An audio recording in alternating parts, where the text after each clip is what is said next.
आप देख रहे हैं अपना सबसे लोकप्रिय न्यूज चैनल आरएन न्यूज। 3 दिसंबर को पॉलिटेक्निक ग्राउंड में होगी मतगणना, तैयारी हुई पूर्ण। कलेक्टर ने ली प्रेस वार्ता। आज सिवनी कलेक्टर क्षितिज सिंघल के द्वारा प्रेस वार्ता ली गई, जिसमें उनके द्वारा जानकारी दी गई कि मतगणना की तैयारी पूर्ण हो गई है। तो वहीं सिवनी एसपी राकेश सिंह ने जानकारी देते हुए बताया कि पॉलिटेक्निक ग्राउंड में कोई भी असामाजिक तत्व नहीं पहुंच पाएगा। यदि कोई बाउंड्री वॉल कूद कर जा रहा है तो उसके खिलाफ 151 की कार्रवाई की जाएगी। तो वहीं पुलिस की चाक चौबंद व्यवस्था रहेगी। बाउंड्री वॉल के आसपास पुलिस के द्वारा पेट्रोलिंग की जाएगी। हम लोग वहीं पॉलिटेक्निक कॉलेज में शिफ्ट कर देंगे और डाक मतपत्रों की काउंटिंग भी, क्योंकि वहीं होनी है, उन्हीं काउंटिंग हॉल में, तो वहाँ पर उसको काउंट किया जाएगा। परसों सुबह 3 तारीख को हमारी जो एंट्री है, कर्मचारी सुबह 6 से 6:30 के बीच में एंटर करेंगे। फिर काउंटिंग एजेंट 6:30 बजे से, निर्वाचन जो अभ्यर्थी और उनके जो निर्वाचन अभिकर्ता हैं वो भी 6:30 से एंट्री करेंगे। और उसके बाद हम 7 बजे अपने स्ट्रॉन्ग रूम्स खोलेंगे और स्ट्रॉन्ग रूम खोलने के बाद फिर 8 बजे से काउंटिंग हमारी शुरू होगी।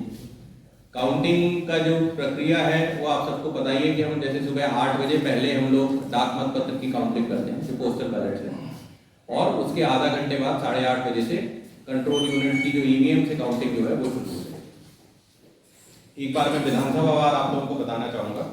हमारे बरघाट विधानसभा में आपको पता है 310 मतदान केंद्र हैं, तो इनके लिए हमने 2 हॉल्स में काउंटिंग रखी है बरघाट के लिए। कुल यहाँ पर जो ईवीएम की गणना होगी वो 18 टेबल्स पे होंगी बरघाट में, और 3 टेबल्स पे हमारे डाक मतपत्र की गणना की जाएगी। इसके अलावा सभी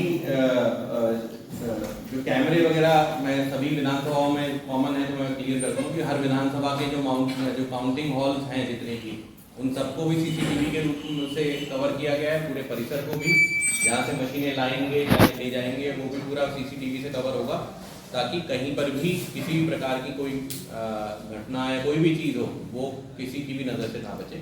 पूरा जो परिसर, चाहे इंटरनल हो चाहे एक्सटर्नल हो, वो हमारा मतदान केंद्र है। एक ही मतगणना कक्ष है, क्योंकि वो बड़ा कक्ष है सिवनी वाला हमारे पास। उसमें 21 हमारी टेबल रहेंगी सीयू की, और 6 हमारी टेबल रहेंगी पोस्टल बैलेट की। केवलारी में 353 मतदान केंद्र है, तो उसमें 3 हमारे कक्ष हैं, क्योंकि वो कक्ष थोड़े छोटे हैं। और 3 कक्षों में, एक में हमारे 4 पोस्टल बैलेट की काउंटिंग टेबल रहेंगे, और बाकी दोनों कक्ष में मिला के 21 हमारी टेबल जो है वो सीयू की काउंटिंग की रहेंगी। लखनादौन पूरे प्रदेश में सबसे ज़्यादा पोलिंग स्टेशन रखता है, 407 पोलिंग स्टेशन है। वहाँ पर भी हमने 2 हॉल्स में काउंटिंग करवाई है। 21 हमारी सीयू की टेबल्स होंगी और 3 हमारे पोस्टल बैलेट की टेबल्स होंगी। पोस्टल बैलेट की टेबल्स भी हमने इस प्रकार से रखी है कि किसी भी प्रयास किया है कि कहीं पर भी 500 से ज़्यादा पोस्टल बैलेट ना हो काउंटिंग के लिए।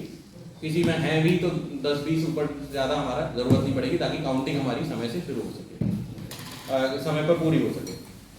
सीयू की काउंटिंग भी आप देखेंगे कि हमने सभी में टेबल्स बढ़ा दी हैं, ताकि काउंटिंग हमारी समय से खत्म हो सके। हमारे चारों विधानसभा क्योंकि 300 से ऊपर पोलिंग स्टेशन रखती है, तो चाहे लखनादौन हो, सिवनी और केवलारी, इन सब में 21 टेबल है मशीन की काउंटिंग की। और बरघाट में क्योंकि पोलिंग स्टेशन कम है और जगह भी थोड़ी हमें कम पड़ रही थी वहाँ पर, तो हमने 18 टेबल्स रखी।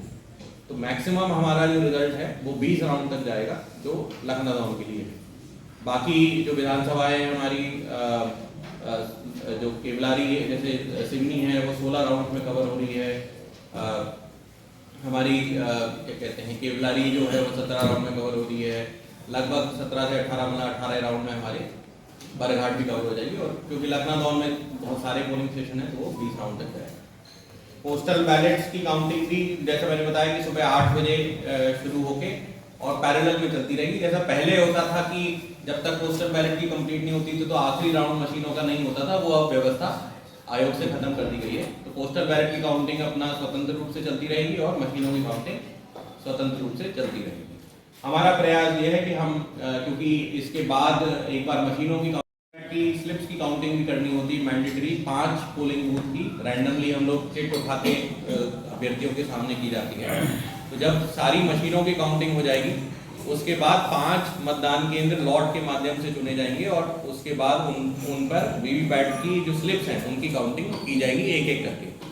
और फिर उसके बाद ही जब वो काउंटिंग होने के बाद ही रिजल्ट जो है वो फाइनल अनाउंस होगा और उसके बाद ही सर्टिफिकेट जो है जो निर्वाचित अभ्यर्थी होंगे उनको विधिवत जो सर्टिफिकेट्स और वो हमें देना होता है वो रिटर्निंग अधिकारी के माध्यम से दिया जाएगा।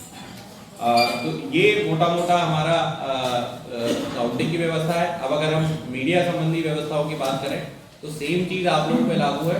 आप लोगों को भी 7 बजे से पहले एंटर वहाँ पर जो करना है वहाँ आप लोग कर लेंगे। जो आप लोगों की एंट्री है मीडिया की, जहाँ से सिवनी, बरघाट और केवलारी के हमारे मतदान कर्मी एंटर करेंगे, लगभग वहीं से आप लोगों की एंट्री, उसी गेट से आप लोगों की एंट्री रहेगी। पूर्व में भी मेरे ख्याल से रूम वही रहा है, तो वो रूम आप लोगों को पता ही है। उस रूम तक आप लोग जाएंगे। आप लोगों को, बाकी लोगों को मोबाइल अलाउड नहीं है परिसर के अंदर, मतलब कुछ रिटर्निंग अधिकारी और हम लोगों को छोड़ के, बट आप लोगों को मीडिया रूम तक आप मोबाइल ले जा सकते हैं, बट उसके बाद नहीं। उसके बाद तो ये ध्यान रखेंगे कि इस प्रकार की जिद वहाँ ना हो कि अनावश्यक उसकी वजह से विवाद हो। जो मीडिया रूम है उसमें हम टीवी एक लगा रहे हैं। कुछ मेरे पास चार्जिंग पॉइंट ज़्यादा बढ़ाने की डिमांड आई थी कि वो दिक्कत होती है फ़ोन चार्ज करने की, तो चार्जिंग पॉइंट हम लोग बढ़ा देंगे।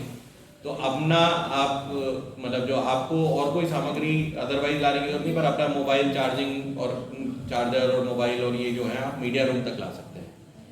जो मीडिया रूम से और काउंटिंग हॉल तक जाने की जो व्यवस्था है वो पीआरओ आपको अकम्पनी करके ले जाएंगे बैचेज में, कि 4 लोग गए एक साथ, उनके साथ गए। और काउंटिंग हॉल में एक हमने निर्धारित जगह बना रखी है, मान लीजिए जहाँ कमरा है वहाँ पर एक लाइन, लाल कलर की लाइन हमने वो ने बना रखी है। वहाँ तक आप लोग एंटर करके फोटोग्राफी वीडियोग्राफी अपनी कर सकते हैं, मोबाइल से नहीं। जो फोटोग्राफी वीडियोग्राफी होगी वो कैमरों से होगी, तो मोबाइल मीडिया रूम के बाहर नहीं है। वो थोड़ा सा आप लोगों को सुनिश्चित करना है। तो इसलिए मैं पहले ही बताना चाह रहा हूँ कि अगर आपके पास वो वाले कैमरा नहीं है तो अपने किसी साथी से ले लें, अगर फोटो लेने हैं तो। नहीं तो बाकी जो हमारे ऑफिशियल वो है उनसे भी फोटोग्राफ वगैरह लेके हम लोग सर्कुलेट करेंगे, तो ऐसी कोई दिक्कत नहीं होगी। ये विशेषता ध्यान रखें, एक तो एंट्री के समय का है। आप ज़्यादा लेट आएंगे तो हम लोग, क्योंकि फिर सब स्ट्रॉन्ग रूम खोलने होते हैं, उस समय हम उसमें व्यस्त हो जाएंगे। तो इसलिए समय से आप लोग एंट्री कर लें। अपना आईडी कार्ड जो हमने यहाँ से एक पास आपको जारी किया है, आपको मिल गया है सभी को जी, तो वो कृपया ले जाएंगे, उसके बिना नहीं। मतलब फिर आप कहेंगे साहब वो हम भूल गए, तो वो फिर दिक्कत होगी। हम उसके बिना एंट्री नहीं कर पाएंगे, तो वो एंट्री के लिए वो पास अनिवार्य है, तो वो पास कृपया सभी लोग लेकर आए। बाकी ऑब्वियसली आप लोगों से भी अपेक्षा है कि जब आप लोग अभी तक का वही लोग मुद्दा आते हैं मतगणना स्थल पे, वो भी दोपहर के बाद ही आना शुरू होंगे, क्योंकि जब रुझान उनको भी लगे हमारा कंट्री जीत रहा है। तो उसके लिए हमारी पूरी व्यवस्था है, पूरी व्यवस्थाएं लगी हुई हैं, हर गेट पे लगी हुई हैं। कहीं कोई ऐसी जगह है नहीं जहाँ पर हमने कोई अधिकारी न लगाया है, तो सभी लगाया। सबके लिए बढ़िया साइनेज बना हुआ है, सारा सब कुछ जो है सबने लगवा रखा है, तो किसी को कोई कंफ्यूजन नहीं होना चाहिए। सब कुछ क्लियर कट है, पढ़ लिख के आदमी जहाँ चाहे एंट्री वगैरह करने में कोई बात नहीं है। और सारी चीज़ें बड़ी बहुत क्लियर कट कर दी गई हैं। और आप लोगों के लिए भी है, कहीं कोई समस्या आती है आपको कोई चीज़, तो हम मौजूद किसी भी वरिष्ठ अधिकारी से आपको बता देंगे सारे है कि हमको रोक रहे हैं, ये प्रॉब्लम आ रही है, तो प्रॉब्लम सॉर्ट आउट हो जाएगी।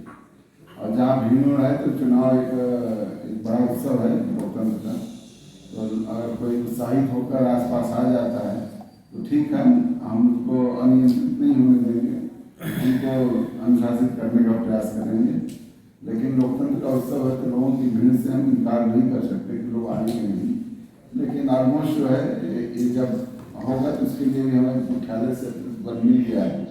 उस बल को एक अधिकारी के साथ हम इसी कार्य के लिए लगाएंगे, जो अपना पॉलिटेक्निक कॉलेज का बाउंड्री वाल है उस इलाके के बाहर वो लगातार घुमा करते रहेंगे। कोई बाउंड्री कूदने की कोशिश करेगा उसकी भी व्यवस्था कर दिया है। जहाँ जिन गेटों से पोलिंग एजेंट की एंट्री होगी वो उसके चारों तरफ बाउंड्री वाल पूरे हैं, अगर वहाँ से कोई कूद के आने की कोशिश करेगा तो उसको फिर हम उसके खिलाफ 151 की कार्रवाई करेंगे, क्योंकि ये चीज़ गलत है। जो चीज़ एजेंटों के लिए सुरक्षित है, जो मान कि एजेंटों वाले रूट से आप लोग भी नहीं जा सकते, उनका स्ट्रक्चर भी रखा, आप लोगों का शासकीय अधिकारियों वाला रूट रहता है, आप लोग को भी क्लियर है। तो अगर कोई इस तरह की हरकत करेगा कि हम उधर सड़क साइड से कूद के हम आ जाएं तो उसके खिलाफ कार्रवाई होगी। ऑलरेडी फोर्स लगी हुई है, कोई समस्या नहीं जाएगी और आप लोगों को भी कोई समस्या नहीं होगी। मैं उम्मीद करता हूँ पुलिस की साइड से। और हमने आप लोगों को जानने समझने वाले अधिकारी की मीडिया विभाग ड्यूटी लगाई है, जिससे आप लोग मीडिया हैं तो आपको कोई समस्या नहीं जाएगी। और कोई भी जरूरत होगी सब कुछ होगी, हम लोग भी वहाँ मौजूद हैं, आपकी मदद करेंगे हर प्रकार की। और सुरक्षा की पुख्ता व्यवस्था लगा दी गई है और कोई समस्या नहीं। जिले के सभी अधिकारी हैं। हाँ, चुनाव में कल आज अभी अभ्यर्थी आए थे, तमाम उनके प्रतिनिधि आए थे, हमने बता दिया था कि 5 तारीख तक MCC लागू है और आचार संहिता भी प्रभावशील है और 144 तो प्रभावशील रहेगी। तो बिना किसी अनुमति का कोई जुलूस नहीं निकालेगा। कोई निकालेगा तो उसके खिलाफ जो है MCC वायलेशन और कम करना भी जरूरत। हमने सबको बताया है कि कोई जुलूस वगैरह निकालना है तो उसकी विधिवत अनुमति प्राप्त करेंगे। ये सारी चीज़ें समझा दी गई हैं, क्योंकि जुलूस यदि निकलेगा तो जुलूस में कई बार कई लोग उधरता न करें, इसलिए पुलिस बल लगाया जाना जरूरी होता है। तो पुलिस बल की व्यवस्था करेंगे इनके लिए और ताकि उधर भी शांतिपूर्ण निकले। क्योंकि अब तक सारी व्यवस्थाएं बहुत शांतिपूर्ण और कानून के मुताबिक, आयोग की मंशा के मुताबिक संपादित हुई हैं। तो 3 तारीख की व्यवस्था और 4 तारीख में भी जुलूस वगैरह कराएगा, तो दोनों हम व्यवस्थित तरीके से संपादित कराएंगे, कोई समस्या नहीं आएगी। बाकी सब ठीक सर। जो लोग आएंगे जो वगैरह आएंगे, वो इतना बड़ा इलाका है जहाँ भी रामभद्राचार्य जी की कथा हुई थी, वो पूरा इलाका इतना है कि अगर हर एजेंट की गाड़ी लेता है, 4 व्हीलर लेता है तो जगह कम पड़ेगी। हमारी 400 बसें वहाँ खड़ी थी, 400 बसें खड़ी थी, तो हर एजेंट अगर 4 व्हीलर लेके आएगा तो भी जगह बच जाएगी। तो गाड़ी की कोई समस्या नहीं है। बाकी जो इलाके हैं, जो 2 गेट हैं, उन गेट से अपने शासकीय कर्मचारी आएंगे, पोलिंग एजेंट आएंगे, शासकीय अधिकारी आएंगे, उनके लिए है। आप लोग भी गाड़ी ला के वहाँ आराम से खड़ा कर सकते हैं, क्या कहते हैं, कहीं कोई समस्या नहीं आनी है और कोई प्रॉब्लम नहीं आएगी। इतना बढ़िया तरीके से व्यवस्थित किया गया है। हो जाते हैं क्योंकि लोकसभा चुनाव भी पास है, फिर पॉलिटेक्निक में फिर हमारी जगह भी गिर जाएगी बच्चों के पढ़ने के हिसाब से। तो इलेक्शन कंप्लीट, काउंटिंग कंप्लीट होने के बाद वो मशीनें सील करके हमारा जो EVM वेयर हाउस बीजावाड़ा में है, वहाँ पर फर्स्ट फ्लोर में हमने विधानसभा वार अलग अलग पार्टीशन बना दिए बड़े, वहाँ वो मशीनें जमा वहाँ रख दी जाएंगी। उसके बारे में हमने पॉलिटिकल पार्टीज और कैंडिडेट्स को भी सूचना दी है और जो प्रोटोकॉल है आयोग का उसके अनुसार उनको फिर वहाँ काउंटिंग के बाद ट्रांसफर कर दिया जाएगा, ताकि जो निर्वाचन याचिका का 45 दिन का पीरियड है उसमें तो हमें मैंडेटरी रखना ही पड़ता है उनको सील। और उसके अलावा मान लीजिए कोई निर्वाचन याचिका लगती है तो उस निर्वाचन याचिका के समय अवधि के दौरान हमें उन्हें वहाँ रखना पड़ता है, तो वो वहाँ रखा जाएगा ताकि हमारा लोकसभा का चुनाव डिस्टर्ब ना हो।